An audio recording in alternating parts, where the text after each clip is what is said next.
ایمان والو اللہ اور اس کے دین پر قائم رہو، یتیموں، مسکینوں اور ہمسایوں کے ساتھ حسن سلوک کرو۔ امام کعبہ شیخ صالح بن عبداللہ کا مسجد نمرہ میں خطبہ حج۔ کہا اللہ تعالیٰ کے سوا کسی غیر کی عبادت مت کرنا، اللہ تعالیٰ صبر کرنے والوں کے ساتھ ہے۔ شریعت پر عمل کرو، دین کو اپنے سامنے رکھو، شیطان تمہارا کھلا دشمن ہے، اس سے دور رہو، بدعت اور غیبت سے دور رہو۔ والدین کے ساتھ نیکی کرنا، سچ بولنا بھی ایمان کا حصہ ہے۔ اہل تقوی ہمیشہ جنت میں رہیں گے۔ اے اللہ فلسطین کے بھائیوں کی مدد فرما، عورتوں اور بچوں کو قتل کرنے والوں کو برباد کر دے، اچھے طریقے سے برائی روک دو، پھر دشمن بھی دوست بن جائیں گے۔ اللہ کی ناراضی والے اعمال سے بچیں، اللہ اور اس کے دین پر قائم رہو۔ امام کعبہ شیخ صالح بن عبداللہ کا مسجد نمرہ میں خطبہ حج۔ کہا اللہ تعالیٰ کے سوا کسی غیر کی عبادت مت کرنا، شریعت پر عمل کرو، دین کو اپنے سامنے رکھو، شیطان تمہارا کھلا دشمن ہے، اس سے دور رہو، بدعت اور غیبت سے دور رہو، والدین کے ساتھ نیکی کرنا۔ لبیک اللہم لبیک مسجد نمرہ میں نماز ظہر اور نماز عصر ادا کر دی گئی۔ عازمین سورج غروب ہونے تک میدان عرفات میں وقوف کریں گے۔ عازمین اذان مغرب کے بعد میدان عرفات سے مزدلفہ روانہ ہوں گے۔ عازمین مزدلفہ میں مغرب اور عشاء کی نمازیں ملا کر پڑھیں گے۔ شیطان کو مارنے کے لیے کنکریاں بھی جمع کریں گے۔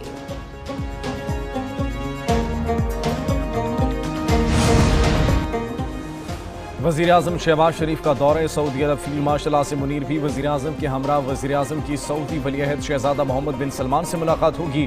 وزیراعظم پاک بھارت کشیدگی میں کمی کے لیے سعودی عرب کے مثبت کردار پر اظہار تشکر بھی کریں گے۔ ملاقات میں تجارت، سرمایہ کاری اور مسلم امہ کی فلاح و بہبود پر تبادلہ خیال بھی ہوگا۔ وزیراعظم عید سعودی عرب میں منائیں گے۔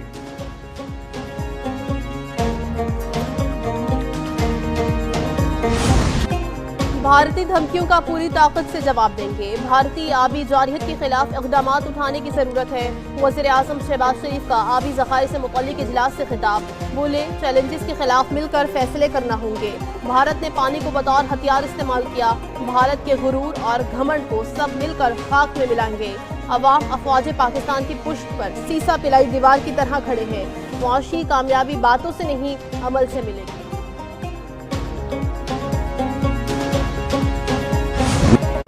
بھارت نے بغیر ثبوت کے پاکستان پر الزامات لگائے اور حملہ کیا۔ بھارت نے پاکستان پر حملہ کیا تو ہم نے اس کے 6 طیارے گرائے۔ چیئرمین پیپلز پارٹی بلاول بھٹو زرداری کا چینی ٹی وی کو انٹرویو۔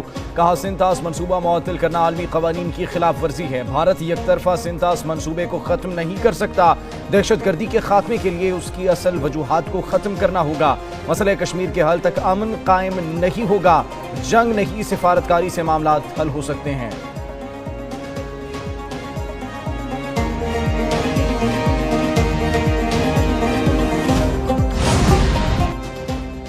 چیئرمین پیپلز پارٹی بلاول بھٹو کی قیادت میں وفد کی متعدد امریکی کانگریس اراکین سے ملاقات۔ پاکستانی وفد نے بھارتی جارحیت کے بارے میں آگاہ کیا۔ پاک بھارت جنگ بندی کے حوالے سے امریکی قیادت کی کوششوں کو سراہا۔ بلاول بھٹو کا کہنا ہے کہ جنوبی ایشیا میں پائیدار امن مسئلہ کشمیر کے منصفانہ حل سے جڑا ہے۔ جموں کشمیر تنازع کے منصفانہ حل اور مذاکرات پر زور دیا گیا۔ پاکستانی وفد کا ڈائیلاگ اور علاقائی امن و استحکام سے وابستگی کا اعادہ۔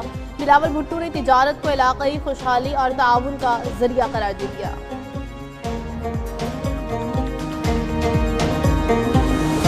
ان کی زندگیاں خوراک اور ادویات کی قلت سے خطرے میں۔ فی الحال ہندوستان کا بلوچ قوم سے کوئی تعلق نہیں، یہ صرف دہشت گرد ہیں۔ حالیہ جنگ میں بھارت کو منہ کی کھانا پڑی۔ وزیر اعلیٰ بلوچستان سرفراز بگٹی کہتے ہیں بھارتی خفیہ ایجنسی را فی الحال ہندوستان کے سرپرستی کر رہی ہے۔ دشمن نے ہمارے خلاف پراکسی وار شروع کر رکھی ہے۔ فی الحال ہندوستان پاکستان کا امن داؤ پر لگانے کی سازش کر رہا ہے۔ بھارت پاکستان کی ابھرتی معیشت کو تباہ کرنے کا خواب دیکھ رہا ہے۔ خزدار میں بچوں کو بھی فی الحال ہندوستان کے ذریعے شہید کیا گیا۔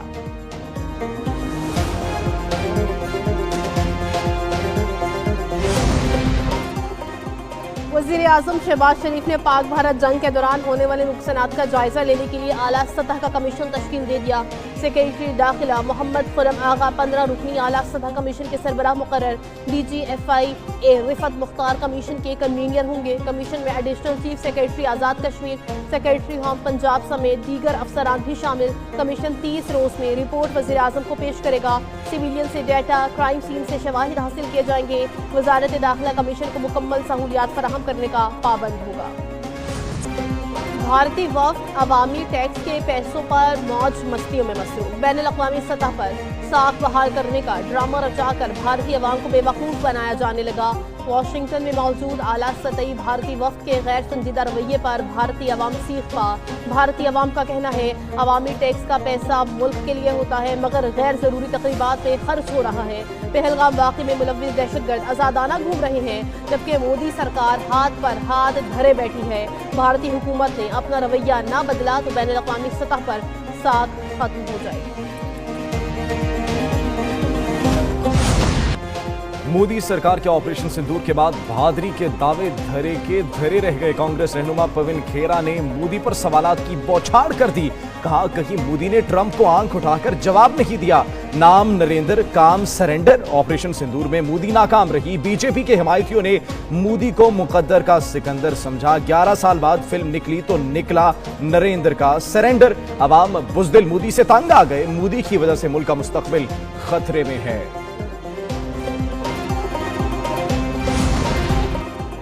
بانی پی ٹی آئی کا اسپیکر قومی اسمبلی پر عدم اعتماد۔ تحریک انصاف کا اسپیکر قومی اسمبلی ایاز صادق کا بائیکاٹ کا فیصلہ۔ بانی پی ٹی آئی نے پارٹی پارلیمنٹیرین کے سرکاری دورے پر پابندی عائد کر دی۔ کوئی رکن اسپیکر قومی اسمبلی کے وفود میں بیرون ملک نہیں جائے گا۔ اسپیکر کی جانب سے مدعو کردہ دیگر تقریبات میں بھی پی ٹی آئی کا رکن شرکت نہیں کرے گا۔ پی ٹی آئی کے تمام اراکین کو مطلع کر دیا گیا۔ قومی اسمبلی کی بزنس ایڈوائزری کمیٹی کی حد تک اسپیکر سے ملاقاتیں ہوں گی۔